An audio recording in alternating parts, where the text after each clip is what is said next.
Hi, today I'm reviewing the Sunday Riley Tidal Brightening Enzyme Water Cream. And really quick, I just want to say I purchase all these products with my own money. So if you want to help keep the channel independent, check out my products at nobsbeauty.com or click on the Amazon link below. So this is a product I've been meaning to review for a long time, and it's one I use frequently, especially when I travel. And I picked up a large size a while ago. But to be honest, I get so many samples in all of my subscription boxes that I've not had to crack this open yet. So I'm sure I will at some point, but definitely time to review it. So I'm going to let you guys know my thoughts on it based on my Sarah score scale. And my first criteria is packaging.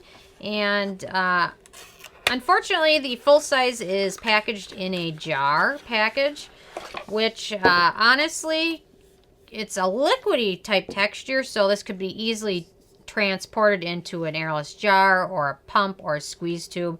It's a very liquidy gel texture, so it really doesn't need to be kept in a jar. A tube packaging would be just as fine, but if you do pick this up, I recommend transporting it into another pot or a jar. So my second criteria is alcohol, and this does not contain any denatured or drying alcohols, so that is also a very good thing. This is one of my favorite products. I use it frequently. So my third criteria is fragrance, and this is really the only downside is it does have a bit of a scent. Holy basil's in there, as well as mimosa floral leaf powder. And if you've used any other Sunday Riley products, you probably notice a scent, and it's kind of their signature scent, and this is what this has. However, it dissipates almost immediately, and it's not much of an issue unless you have very sensitive skin. So thankfully it dissipates, and it's not too offensive when you open it up anyway. But you know, if you have sensitive skin, you probably want to avoid it. Holy basil sometimes can cause sensitive skin some issues as well. My fourth criteria is the manufacturing location, and this is made in the U.S., so no issues at all with that. My fifth criteria is ease of use, and very easy to use. So if you use any toners or essences like that, you'll want to apply those, and then you'll want to apply this afterwards as your moisturizer. So if you use anything that has a very light liquidy texture, you want to use those first, and then this afterwards. And it smooths over skin very nicely, absorbs very quickly, which is why I like to use it, especially in the morning. It works well under foundations, or if you use a primer, it works well under that.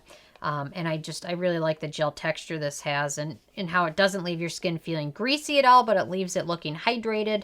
Kind of finishes with a nice satin matte finish, I guess is how I would explain it. But works well, plays well with most other products I've used it with. So very easy to use, no issues at all with that.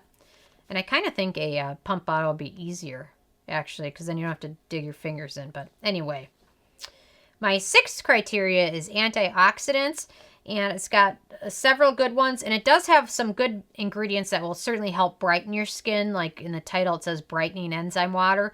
It definitely does contain some good brightening enzymes for your skin. Alpha arbutin is in there, which is a good ingredient for helping brighten skin and lighten hyperpigmentation.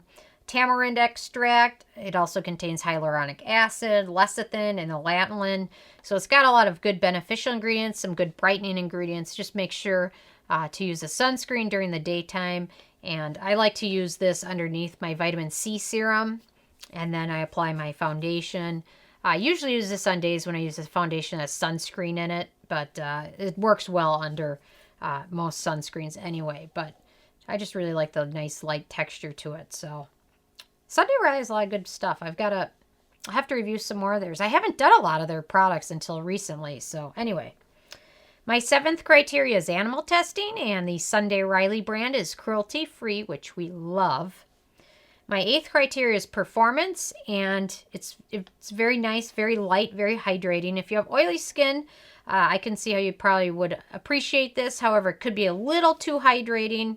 I guess it just depends. I know my skin is super dry, so it really works well. I tend to use this more so in the summer than in the winter, because in the winter it's very hydrating, but sometimes not hydrating enough for how super dry my skin can be. But then it works well under layers. Kind of leaves skin with a bit of a glow, and certainly with continued use will certainly help brighten skin, especially if you use it with vitamin C serum afterwards and a sunscreen.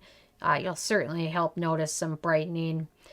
Works well under primer and foundation, so very nice. And thankfully that scent dissipates almost immediately. And this time, to be honest, I didn't even notice it. And anyway, so performs very nicely. My 9th criteria is the price, and this is the downside to it. This is the full size, which is 1.7 ounces, and retails for $65. So if you can pick it up on sale, that's the way to go. Sunday Riley will have sales once in a while, or you can pick it up on Sephora when it's on sale there. But it is a little pricey. However, a little bit goes a long way. So I've been able to get lots of use out of these little jars that come in subscription boxes for so long that I haven't even needed to open this one up yet. So, and then my 10th criteria, which is the it factor. It's very, very close. I debated it, but I decided because of a little bit of those fragrance ingredients, it's not best for anybody. However, if you don't have very sensitive skin, I do have sensitive skin. I haven't had any issues with it, but some people can have issues with some of the fragrance that's included. Thankfully, it does dissipate almost immediately, which is good to see. And it's really good for dry skin, especially if you need some help with brightening your skin. It will certainly help with that, and help even more if you finish it off with a good sunscreen or vitamin C serum. So very close. I really do like it. Probably one of my first favorite products that I tried when I was getting kind of into skincare. So it's a good one, just not perfect, but most things are not perfect. So overall, this got a 6 out of 10, which might not sound the best, but I still love it. So even though it's not perfect, but I'm not perfect either. So anyway, I'm interested. I'm going to guess many of you guys have already tried this through boxes or samples or things like that. So I'm interested what your thoughts are on it, if you love it or not. So leave a comment. I love hearing from you guys. And check out nobsbeauty.com or click on the Amazon link below. Thank you guys so much.